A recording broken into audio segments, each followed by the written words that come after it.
ओम नमः शिवाय। दोस्तों, सावन मास के शुक्ल पक्ष के पंचमी तिथि को नाग पंचमी का त्योहार मनाया जाता है।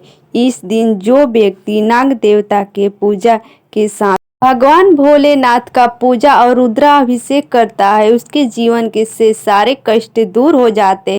तो आइए सुनते हैं नाग पंचमी का कथा। किसी गांव में सेठ जी रहते थे। उनके 7 बेटे थे और सातों बेटे शादीशुदा थे। तो उसकी 7 बहुएं भी थी।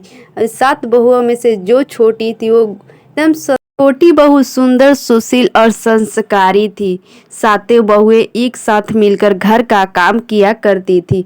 तभी एक दिन बड़ी बहू ने कहा कि पीली मिट्टी से पूरे घर को आज हम लीप देते हैं और इसके लिए मिट्टी चाहिए और सब लोग चले मिट्टी लाने। तभी सातों बहुएं ने एक साथ मिलकर हाथ में खुरपी और डलिया लेकर सातों बहुएं ने घर से निकल गई और एक जगह चौंक कर वहां मिट्टी खोदने लगी। तभी उसमें से एक सर्प निकला और उसको सर्प को देखकर बहुओं ने डर गई। तभी बड़ी बहू ने खुरपी से उसे मारने लगी। तभी छोटी बहू ने कहा, नहीं दीदी, इसे मत मारो, उसे छोड़ दो। बहू ने नहीं मारा और सर्प जाकर एक जगह बैठ गया। मिट्टी लेकर सभी बहुएं ने चल दिया। तभी छोटी बहू ने सर्प के पास जाकर बोली कि तुम यहीं पर बैठे रहना, हम आकर तुमसे मिलते हैं। छोटी बहू ने घर आकर सर्प से किया हुआ वादा आकर भूल गई और काम में लग गई। एक दिन बीत गया। दूसरे दिन उनसे याद आया कि मैंने तो सर्प से कहा था कि तुम यहीं पर बैठो, मैं आकर तुमसे मिलती हूँ। और उस बात याद आई, उसे दौड़ती हुई सर्प के पास गई। देखी तो सर्प वहीं पर बैठा हुआ था। तभी छोटी बहू ने कहा कि भैया, आप यहीं पर बैठे हुए हैं, मैं तो घर जाकर भूल गई थी। जैसे ही मेरे को याद आया मैं दौड़ती हुई आपके पास आई हूँ। तो सर्प ने कहा कि तुम मुझे भैया कहती हो इसलिए तुम्हें माफ़ करता हूँ, नहीं तो तुम्हें तो अभी ही मैं डस लेता। छोटी बहू ने कहा कि मेरा कोई भी भाई नहीं है, इसलिए आप मेरे भैया हुए। और सर्प ने कहा कि ठीक है, आज के बाद तुम मेरी बहन हुई। तो एक बात याद रखना, तुम्हें कभी भी मेरी ज़रूरत पड़े तो मुझे याद करना, मैं तुरंत तुम्हारे पास आ जाऊंगा। और ऐसा करके छोटी बहू और नाग देवता अपने अपने घर चले गए। और छोटी बहू से मिलने एक दिन वही नाग देवता मनुष्य के रूप में उसके घर चौपे और बोले कि मैं छोटी बहू की भाई हूँ। तो उसके घर वाले बोले, उसका तो कोई भाई ही नहीं है, तो भाई तुम कैसे हुए? तो बोल, मैं दूर का रिश्ता में भाई लगता हूँ, मैं छोटी बहू से मिलने आया हूँ। छोटी बहू से मिलने के बाद बोला कि बहन, मैं तुम्हें लेने के लिए आया हूँ, तुम मेरे साथ चल। ऐसा करके घर से अनुमति लेके छोटी बहू ने अपने भाई सर्प के साथ चल दिया। सर्प ने कहा, कहीं भी तुम्हें चलने में कठिनाई होगा तो मेरा पूंछ पकड़ लेना। बहन ने कहा कि ठीक है भैया। और ऐसे करते करते वो अपने घर चला गया। सर्प के घर जाने के बाद छोटी बहू ने देखा कि यहाँ तो कितने धन दौलत, ये मोती सोने चांदी सब कुछ है। ऐसा देखकर उसने चौंक गया।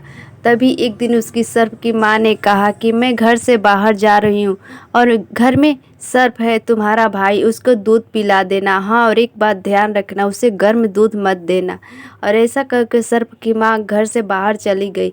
और तभी छोटी बहू को ध्यान नहीं रहा बात को और उसने गर्म दूध ही सर्प को दे दिया, जिससे सर्प को दूध पीने से मुंह जल गया। तभी उसकी माँ ने आया और अपने बच्चे को मुंह जला हुआ देखकर बहुत गुस्सा आई और छोटी बहू को बोलने लगी। तभी सर्प ने कहा कि नहीं माँ, इसकी कोई गलती नहीं, इसे माफ़ कर देते हैं।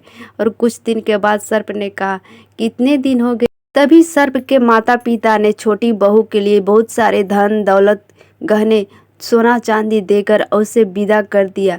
वो अपनी जब छोटी देवरानी ने अपने ससुराल आई, तभी उसकी बड़ी जेठानी ने सोने चांदी और गहने देकर जलने लगी। तो बोली कि तुम्हारा भाई तो बड़ी धनवान है, तो इतना ही क्यों दिया और क्यों नहीं दिया? तभी उसके भाई ने और सारा गहना लेकर चला आया। तो उसके जेठानी ने बोलती है कि इतने सारे में क्या होगा, जब इतना दे ही दिए हो तो एक झाड़ू भी सोने को क्यों नहीं लेकर आए? तो उसके भाई ने गया और एक सोने का झाड़ू भी लेकर आया। जेठानी कहती है कि तुम्हारे भाई इतने सब कुछ दे ही दिया तो अपने भाई से एक हीरे मोती का हार क्यों नहीं मांग लेती हो? तभी छोटी बहन ने अपने भाई को याद किया और भाई से बोला कि भाई, मुझे एक हीरा मोती का हार चाहिए। भाई ने एक हीरा मोती का हार ले आकर और अपने बहन के गले में पहना दिया और उस हीरे मोती का चर्चा पूरे गांव में होने लगा। तभी एक राजा के रानी के कान में इस बात का भनक आया तो अपने राजा से बोली, मुझे तो हीरे मोती का हार चाहिए जो इस सेठ की छोटी बहू पहनती है। तभी राजा ने अपने मंत्री को बुलाकर और बोला कि जाओ, जो सेठ की छोटी बहू हार पहनती है उसे मांग कर लेकर आओ। तभी वो मंत्री सेठ के घर आया, अपने सेठ से बोला कि सेठ जी, जो आपकी छोटी बहू हार पहनती है वो राजा जी मांगे हैं।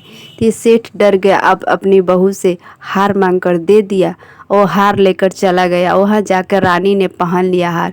तभी छोटी बहू ने अपने भाई को याद किया, अपने भाई से बोला कि हे भैया, मेरा हार तो रानी ने ले लिया है। ऐसा करिए कि जब वो पहने तो उसके गले में सर्प बन जाए, जब मैं पहनी तो फिर वापस वैसा ही हो जाए।